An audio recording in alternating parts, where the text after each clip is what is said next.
there was this home builder who was one of the greatest craftsmen where it comes to building dream homes. And he was one of those, all-in-one skill set kind of guy. He would take a project from concept to completion. And each and every step, whether it was design, implementation, quality of materials, supervision, everything was completely rooted in best business practices. So obviously, his reputation spread far and wide, and the company that was employing him really valued his services. And as a result of his devotion to quality, no compromises this guy was all about. And there was a whole line of customers, waiting list of customers waiting to have their dream home built by this company. But as time went on, it soon became clear that in a few years' time, this guy is going to retire. And yes, he was sincerely looking forward to that retirement because he had worked so hard for so many years. And of course, he missed time with his family. And as you know, time is a currency you can never get back. So he started making plans for the very next day after he would retire. But as luck would have it, just 2 weeks before that day, his boss calls him in and said, "Please, I know you've made plans. Have you made plans?" "Yes, you have. Tell me all about them." So he's telling his boss all about the plans. And he says, "I don't know how to tell you this, but I have a request." And this guy said, "Oh, what is it?" He says, "Look, a very important client has come and won't take no for an answer. And I can't trust this project to anyone else. They want that Midas touch that you have. So please, please, I'm begging of you, just do this one last project, please." Now, he didn't want to say no to his boss. Boss was also his friend.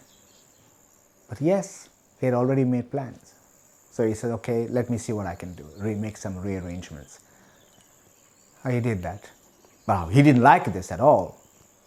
So he started on the new project. But guess what? His heart wasn't in it. Not anymore. After weeks and months of trying to live that post-retirement dream, now he gets stuck in this project. So for the first time in nearly 50 years of service, he decides to rush through this project.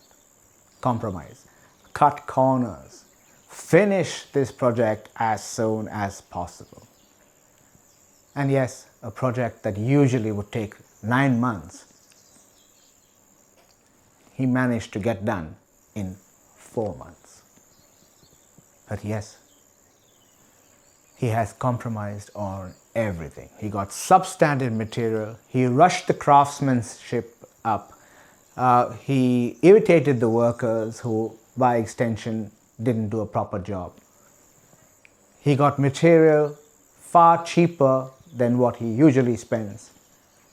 The whole thing was a monumental mess from within. Outside, picture perfect. And he shows up to the boss and says, "Your project is now completed. Can I now go on my retirement?" The boss was sitting down there with 2 glasses of wine. Unusual.